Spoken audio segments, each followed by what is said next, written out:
प्रिय छात्र छात्राओं, कैसे हैं। मैं डॉक्टर धर्मेंद्र कुमार राम, सहायक प्राचार्य इतिहास, लक्ष्मी नारायण, रामेश्वर संस्कृत महाविद्यालय, जयदेव पट्टी, दरभंगा। मैं आज पुनः ऑनलाइन टीचिंग हेतु उपस्थित हुआ हूँ और आज मैं शास्त्री द्वितीय खंड के छात्र छात्राओं के लिए आधुनिक भारतीय इतिहास के अंतर्गत 1857 के विद्रोह के प्रमुख कारणों में आज हम लोग आर्थिक कारण और धार्मिक कारण की चर्चा करेंगे। बच्चों, हम लोग पिछले क्लास में 1857 के विद्रोह के प्रमुख कारणों में राजनीतिक कारण और सामाजिक कारण की चर्चा कर चुके हैं। आज हम लोग 1857 के विद्रोह के आर्थिक कारण और धार्मिक कारण पर चर्चा करेंगे। जैसा कि हम लोग जानते हैं कि भारत में ब्रिटिश साम्राज्य की स्थापना होने के बहुत दूरगामी परिणाम हुए। ब्रिटिश शासन के स्थापित होने से भारत की प्राचीन ग्रामीण और शहरी जो आर्थिक ढांचा थी वह चरमरा गई, क्योंकि प्राचीन भारतीय लघु और कुटीर उद्योग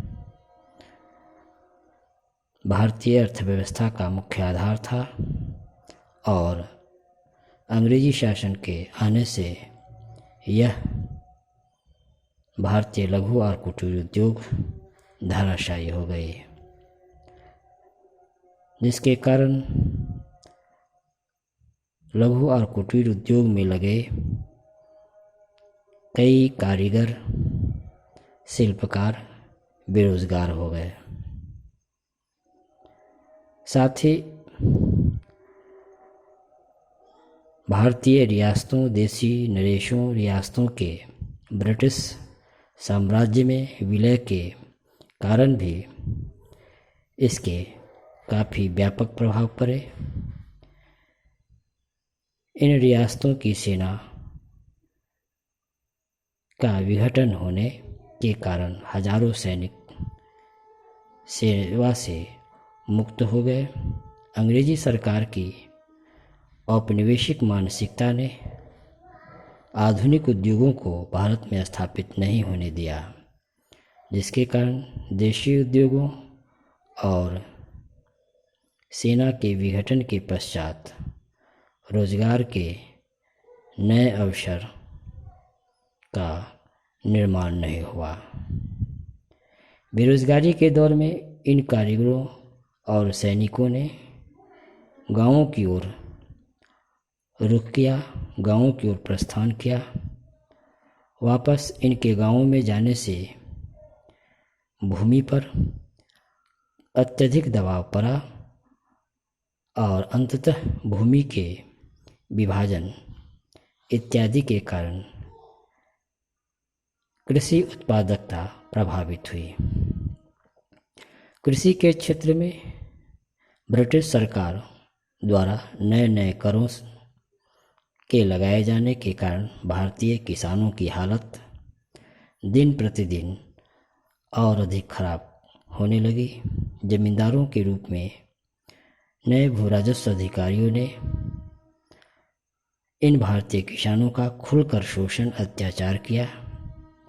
भूमि राजस्व को अब नगद रूप में ही जमा किया जाने लगा।